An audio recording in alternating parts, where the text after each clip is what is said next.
El puente de los duendes. En Tehuacán se habla de un escalofriante y aterrador puente que contiene una leyenda de la que los habitantes suelen cuidarse con mucha cautela. Este sitio es apodado como el Puente de los Duendes. Es un arco de piedra construido encima de donde antiguamente transitaba un río que crecía cada vez que pasaba una llovizna. El pueblo, desesperado por perder mercancía y empaparse los zapatos al pasar por allí, construyeron un puente sencillo, el cual era bastante útil para cruzar el río. Se dice que debido a su construcción cercana de arbustos y vegetación, durante el inicio de la obra los trabajadores escuchaban el ruido de los árboles. Era como si algo estuviera corriendo cerca de ellos a una gran velocidad. Incluso en ocasiones sus cosas personales desaparecían y no las volvían a ver. Con el pasar del tiempo el río se secó y el puente se mantuvo como costumbre para cruzar, pero el espacio debajo de este se volvió oscuro y aterrador. Algunos lugareños comenzaron a tomar previsiones y decidieron no atravesarlo frecuentemente. Esto para evitar los horrores que se decían sucedían en aquel lugar. Una leyenda cuenta que una noche iluminada por la luna, un hombre de apellido Garza volvía a su casa tropezándose al caminar por tanto alcohol bebido. Todos los sábados solía irse al otro extremo del pueblo en búsqueda de una fiesta en la cual embriagarse. En aquella ocasión, el inconveniente lo hizo separarse de sus amigos y le tocó regresar a casa solo. Garza cantaba dando tumbos a cada paso, y al percibir que sería una noche fría decidió detenerse a buscar algunas ramas para hacer una fogata. Con la visión borrosa observó a lo lejos a unos pequeños palos que le funcionarían perfectamente, pero estos se encontraban cerca del misterioso puente de piedra. Al igual que todos los lugareños, Garza conocía bien la fama de aquel tenebroso sitio. Así que, envalentonado por el alcohol, se acercó a tomar un poco de leña con rapidez. Cuando intentó regresar, se tropezó cayendo al piso. Mientras se estaba reincorporando, observó frente a él una gran gallina perfecta para un caldo. Se levantó con prisa y torpeza y se dio la tarea de perseguir al animal. Empezó a correr detrás del ave y sin darse cuenta llegó hasta debajo del puente. Un escalofrío lo recorrió al verse sumido entre tanta oscuridad, deteniendo su paso unos cuantos metros de aquel animal. Mientras él se lo observaba con una mirada burlesca desde el centro del puente. Fue entonces cuando la pesadilla de Don Garza comenzó y de la penumbra salieron una docena de duendes que se abalanzaron sobre la gallina. Estos comenzaron a comérsela inmediatamente. El espectáculo hizo que el hombre reaccionara y se le revolviera el estómago, haciendo que la borrachera desapareciera instantáneamente. Las risas eran agudas y escalofriantes. Sus diminutos ojos brillantes y salvajes lo veían mientras sonreían repartiéndose el botín de la noche. Garza sentía que no era dueño de su cuerpo. No podía moverse a su voluntad ni un solo centímetro. Sus piernas comenzaron a acercarse hacia ellos y él no podía evitarlo.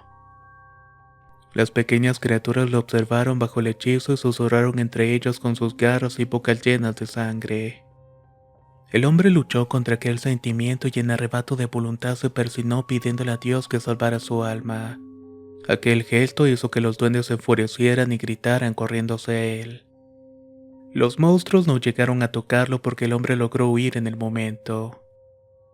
A la mañana siguiente, Don Garza despertó en su cama sudando y con miedo, lo que le hizo suponer que todo había sido una pesadilla. Cuando se intentó levantar, sintió un fuerte ardor en las piernas. Al dirigir su mirada hacia abajo, observó unos finos rasguños de pequeñas garras. Asustado, salió de su cama y vio en el piso regado un camino de plumas rojas que salían hacia afuera de su casa. Luego de esa noche, el desdichado hombre no volvió a ser visto por el pueblo. Pero su historia es un recuerdo para todo aquel que en las noches oscuras camina cerca del puente de los duendes. Y más cuando escucha murmullos y carcajadas. Es mucho mejor evitar ese sitio.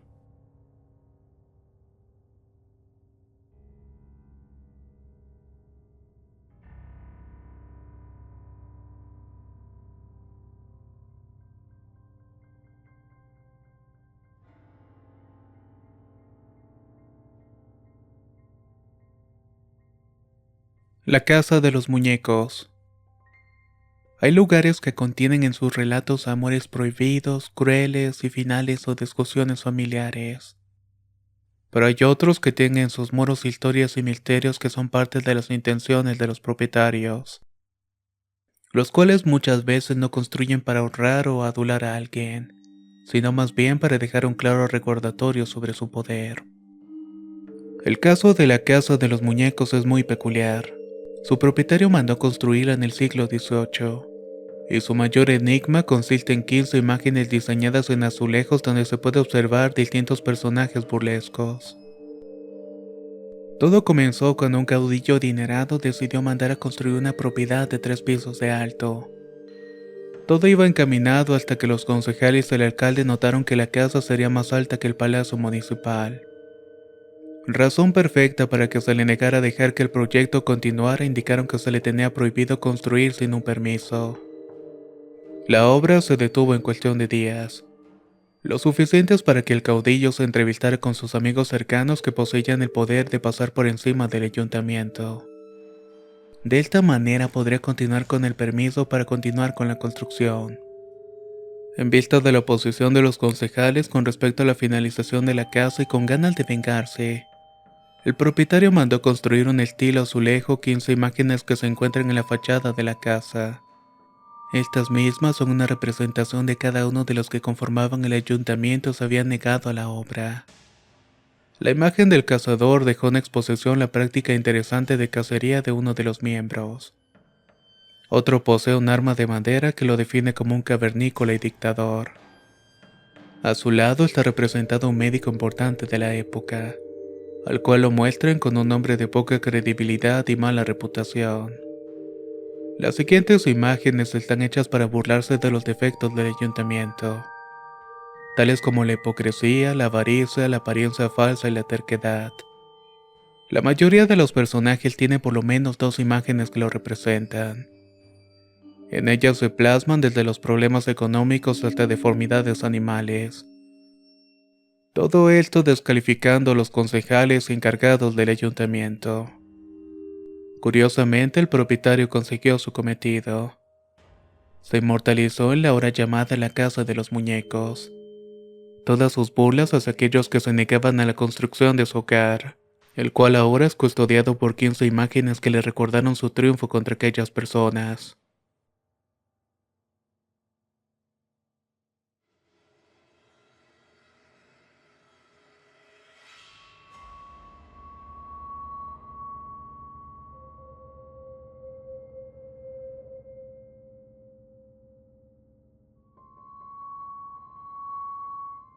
La Casa del Alfeñique. En Puebla cada estructura antigua posee una leyenda sobre su construcción. Entre ellas se encuentra una famosa casa construida en el siglo XVII. De esta se cuenta cómo su nacimiento fue el inicio de una relación próspera que viviría para siempre en el recuerdo. La primera vez que el joven poblano vio la que se convertiría en su enamorada fue una mañana mientras éste se dirigía al taller de herrería. Se dice que la belleza y la dulzura de la joven poseía superaría a cualquiera que otro hombre jamás había visto. Desde ese día se propuso conquistarla sin importar los medios que debía utilizar. Se presentó con la clara intención de que se casaran, y aunque era la joven más pretendida del pueblo, le ofreció la oportunidad de demostrarle cuánto era su deseo de hacerla su esposa. La bella mujer le pidió que construyera una mansión hecha de dulce y al finalizarla ella podría ser su esposa. Parecía algo imposible de lograr, pero el ingenio y la experiencia del joven herrero le permitieron conseguir la manera de realizar la petición. Así que iba a construir la casa de ensueños de la hermosa poblana. Cuentan que el hombre invirtió toda su fortuna en el proyecto, y fue de esa manera que logró culminarla en poco tiempo. Finalmente los enamorados se casaron y vivieron el resto de su vida dentro de su dulce mansión, la cual conserva su fachada atractiva e imponente, desde donde se puede sentir la presencia de los dos enamorados recorriendo los pasillos y las recámaras. La Casa del Alfeñique es una de las estructuras más significativas de Puebla, y su leyenda ha pasado de generación en generación.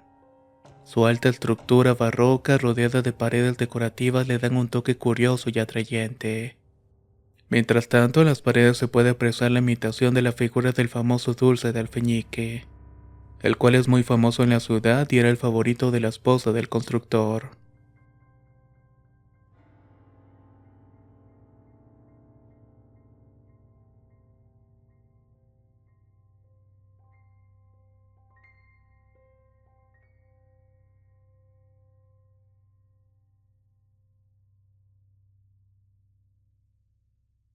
La casa del perro. La tarde caía cuando la nueva y misteriosa familia llegaba a Puebla desde un lugar lejano. La lluvia se estaba adueñando de la vía mientras la carreta ya divisaba las estructuras de su nueva casa. Al llegar a la entrada se toparon con el vigilante de turno, pero el terrible clima estaba jugando a su favor, permitiéndole hacer el proceso más rápidamente debido a su aspecto extranjero y fachada adinerada. La familia fue recibida por los guardias al preguntar sobre un buen lugar para donde poder quedarse. El vigilante le habló al patriarca sobre una posada de renombre en donde solamente las personas con más poder adquisitivo solían visitar. Aquella noche se formalizó su llegada rodeados de agua y oscuridad, lo que sería señal de la desgracia que caería sobre la familia Medina con el paso de los años. Su asentamiento en la ciudad no fue sencillo. Las mejores propiedades ya estaban ocupadas y debido a su estatus y por estrategia, lo más acertado era vivir en las zonas predilectas para realizar negocios y conocer a las personas indicadas. Luego de recorrer la ciudad y descartar varias mansiones, se decidieron por el consejo de un lugareño. Él les indicó que una abadía tenía ciertos terrenos para alquilar. En vista del tamaño y la ubicación de la propiedad, los Medinas se decidieron por una hermosa casa de 2 plantas, la cual tenía la interesante peculiaridad de tener una escultura de un gran y misterioso perro que cuidaba la entrada. Él te parecía atento a observar todo lo que se acercara. El lugar era antiguo y se remontaba a la época de los primeros colonos españoles que se asentaron en México. Los lugareños suponían que la estatua del canino era como una conmemoración de uno de los perros cazadores que utilizaban los extranjeros contra los nativos. Sin embargo, nació una leyenda de que en realidad aquella escultura ocultaba un gran tesoro, lo cual impidió a los propietarios erradicarla de la entrada. Otros rumores indicaban que su peculiar postura señalaba el camino hacia una gran riqueza escondida, y que incluso la estatua cobraba vida propia las noches ladrando en la luna llena. En los alrededores, la casa custodiada por el perro era reconocida como una propiedad de cuidado y a respetar, lo que era perfecto para la imagen de los Medina.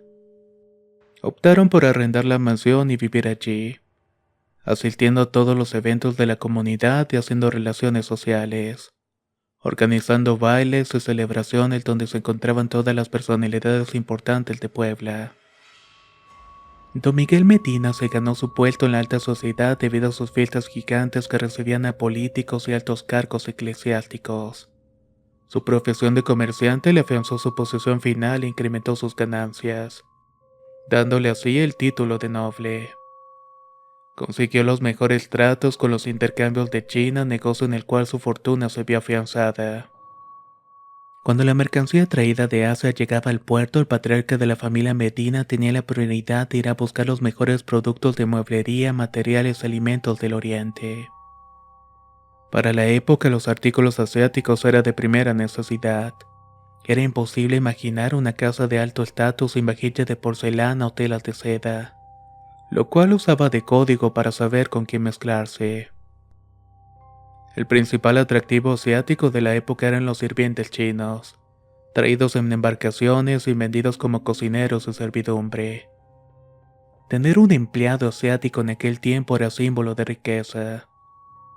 Y en Puebla el principal patrono para obtener un personal chino-filipino era el mismo don Miguel Medina, quien se hizo con el negocio rápidamente, involucrándose en la actividad comercial que más dinero dio en esa época.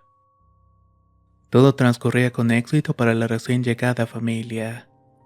Don Miguel triunfaba en cada negocio que hacía y su esposo daba los mejores encuentros en los que se bebía chocolate caliente y comía panecillos dulces. La señora Medina sacaba su mejor vajilla y colocaba los cojines dependiendo de la visita. También ordenaba a sus criados a comportarse con los vecinos mientras que en la habitación contigua los esposos de las mujeres jugaban naipes y bebían hasta marearse. Parecía que la familia había conseguido todos sus objetivos. Todos los nobles aspiraban a ser como ellos. Pero una madrugada oscura y lluviosa como la noche en la que los Medinas habían llegado a Puebla. Un sonido seco despertó a los sirvientes de la propiedad. Al abrir la puerta, la familia observó los rostros de lo que serían el fin de su dicha y el comienzo de su desgracia. Unos hombres vestidos de negro y con presencia imponente se presentaron frente a Miguel Medina como la Santa Inquisición. Sin comprender qué sucedía, el hombre supuso que aquello era un malentendido, uno del cual saldría con rapidez y todo quedaría en el pasado. Pero don Medina ignoraba lo que los de la Inquisición habían estado estudiando, y luego de aquella noche no volvería a ser el mismo. El hombre fue encerrado en una celda en la sede principal y obligado a despojarse de todas sus pertenencias. La investigación comenzó por los rumores sobre ciertos hábitos que don Miguel tenía. Entre ellos estaba el amor que le tenía a las duchas diarias, a la confianza que denotaba en ciertos lugares con aguas curativas.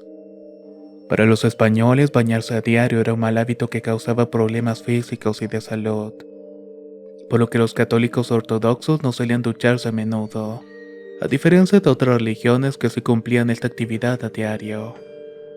Su verdadera desgracia se ocultó entre las sombras durante mucho tiempo a la llegada de un nuevo encargado de la Inquisición, un hombre sediento de castigos para reivindicar el curso de la fe cristiana en el lugar. Un inquisidor que se sintió atraído por la fachada de don Miguel Medina, el cual detectó de inmediato que el noble no pertenecía a la raza española, y que sus hábitos indicaban que tampoco profesaba el cristianismo o que intentaba ocultarlo frente a sus amistades. Para corroborar las sospechas, el inquisidor consultó a varios sobre las actitudes del comerciante, descubriendo que Medina rechazaba la carne de cerdo que se le ofrecía, todo con la excusa de padecer un mal estomacal. Estas señales le sobraban a la orden para encerrar a una persona y acusarla de ser judío, lo cual era representado como una herejía para los inquisidores. Lo más atrayente de la acusación era que las riquezas de un condenado poseía pasaba a ser inmediatamente de la Inquisición. Si el hombre aceptaba el cargo del que se le acusaba, entonces el éxito económico de Medina fue lo que lo terminó hundiéndolo. El inquisidor organizó todo para hacer que la estadía del pobre comerciante fuera la peor tortura. Utilizaron todos los métodos para hacerlo confesar cualquier crimen aun si no lo hubiera cometido. Destruyeron su imagen de noble que había construido durante sus años en Puebla. La noticia de que el gran comerciante don Miguel Medina no era quien decía ser, corrió por todas las casas de quienes decían ser sus amistades y pasaron tantas tardes en los jardines y salones de los Medina. Pero cuidándose de no ser emparejados con una familia judía, todos le dieron la espalda. Así que simplemente borraron sus conversaciones acerca de la recién llegada familia. La esposa del comerciante recibió una oferta de parte de las monjas. Estas se ofrecieron a darle asilo a ella y a sus hijas. Solo debían negar a don Miguel, abandonarlo y resignarse a una vida novicia, o de lo contrario terminarían viviendo en la calle. La matriarca de la familia rechazó el ofrecimiento, así que permaneció en la casa donde había vivido sin saber qué decisión tomar. Los habitantes dividían sus opiniones sobre la veracidad de la acusación, pero solamente la familia Medina conocía que eran ciertas. Eran comerciantes carismáticos y amables que habían mentido con respecto a su religión para ser aceptados en una comunidad católica. Al igual que muchas familias judías que huían para no convertirse al catolicismo, los Medina se habían trasladado a América para mantener sus costumbres y rituales bajo perfil, hasta que fueron descubiertos por el ojo hábil de un inquisidor experimentado. La esposa de don Miguel pasó la siguiente noche rezando por él, ya que sería exterminado por la Inquisición, dejando a su hija y a ella en una terrible posición económica y emocional, donde probablemente las terminarían expulsando de Puebla. Al acostarse no logró conciliar el sueño y tuvo terribles alucinaciones en la oscuridad. Vio como una mirada roja e intensa perseguía su caminata por las calles del lugar mientras intentaba regresar a la mansión. Comenzó a correr sintiendo un gran temor por aquellos ojos rojos. Entró a la casa y se encerró en la habitación. Mientras tanto, aquella mirada misteriosa se le lanzó encima para atacarla. Asustada se despertó sudando frío ya que el sueño había sido demasiado real. Tanto que aún despierta pasó su mirada por la recámara en búsqueda de encontrar los ojos mirándola. Y así fue. A los pies de su cama, bajo la sombra, aquella mirada perturbadora la estaba observando fijamente. Con cuidado se acercó a ella revelando la figura de un perro cazador, el cual era similar al de la estatua de la entrada. La piel se le puso de gallina frente a una presencia tan imponente. Ahogó involuntariamente un grito descubriendo que no lograba articular palabra alguna. La mujer miró a la criatura y notó en ella un brillo majestuoso que perdía el toque aterrador. Con paciencia la bestia se salió de la habitación indicándole con un gesto que lo siguiera. Doña Medina bajó temblando las escaleras en cada paso que iba dando. El can caminó con paso firme hasta la cocina donde todo parecía estar completamente en orden. Hasta que el mastín cazador se detuvo frente a una de las paredes y ladró para llamar la atención de la mujer. Al acercarse observó una luz brillante que alumbraba una parte rota de la pared donde se veía relucir con mayor intensidad. Doña Medina sabía bien frente a lo que se estaba encontrando. También lo que debía hacer, así que sin perder el tiempo tomó los utensilios necesarios para retirar la losa. Ahí encontró una pila de huesos animal dentro de la pared. Supo que se trataba del perro cazador que custodiaba la entrada y leyó la inscripción que lo acompañaba donde nombraban como el mejor amigo de su antiguo dueño. Al mover un poco más los escombros, la mujer cubrió su boca al observar un baúl con tesoros preciosos que lo acompañaban. Al darse la vuelta, el mastín no se encontraba ya con ella, pero había entendido el valor de aquella inscripción. El resto de la historia sobre lo que sucedió esa misma noche se mantiene en el misterio. Lo único que se sabe es que don Miguel y su familia desaparecieron de Puebla y los inquisidores jamás hablaron del tema. Se especula que tuvo que ver con el dinero que la esposa encontró en la casa, lo cual lo salvó de continuar sufriendo aquella desgracia. La leyenda sobre el único hombre que había sobrevivido a la Inquisición fue el único recuerdo que quedó de la familia en aquel sitio. En aquel lugar en el que fueron tan dichosos y desgraciados al mismo tiempo. Aunque se dice que un tiempo después una familia apareció en un pueblo lejano. El hombre estaba enfermo y golpeado de gravedad y era llevado en una carreta por su esposa e hija. La familia explicó que habían sido atacados por unos vándalos que le habían quitado todas las pertenencias. El guarda los recibió con tono amable dándoles la bienvenida. Sin embargo, en sus caras se reflejaba el dolor de haber perdido todo. El hombre sollozaba pidiendo disculpas en la parte trasera mientras que la esposa mantuvo un semblante fuerte, asumiendo que su vida pasada jamás volvería, y que el futuro de su hija sería prepararse para la vida dura. La cantidad de personas era poca y no había casi nada construido, pero fueron bien recibidos en aquel lugar, libres de prejuicios y de la persecución de la Inquisición. El que se hacía llamar Miguel Medina no volvió a ser el mismo hombre alegre y carismático que era, y una cojera lo distinguió el resto de su vida.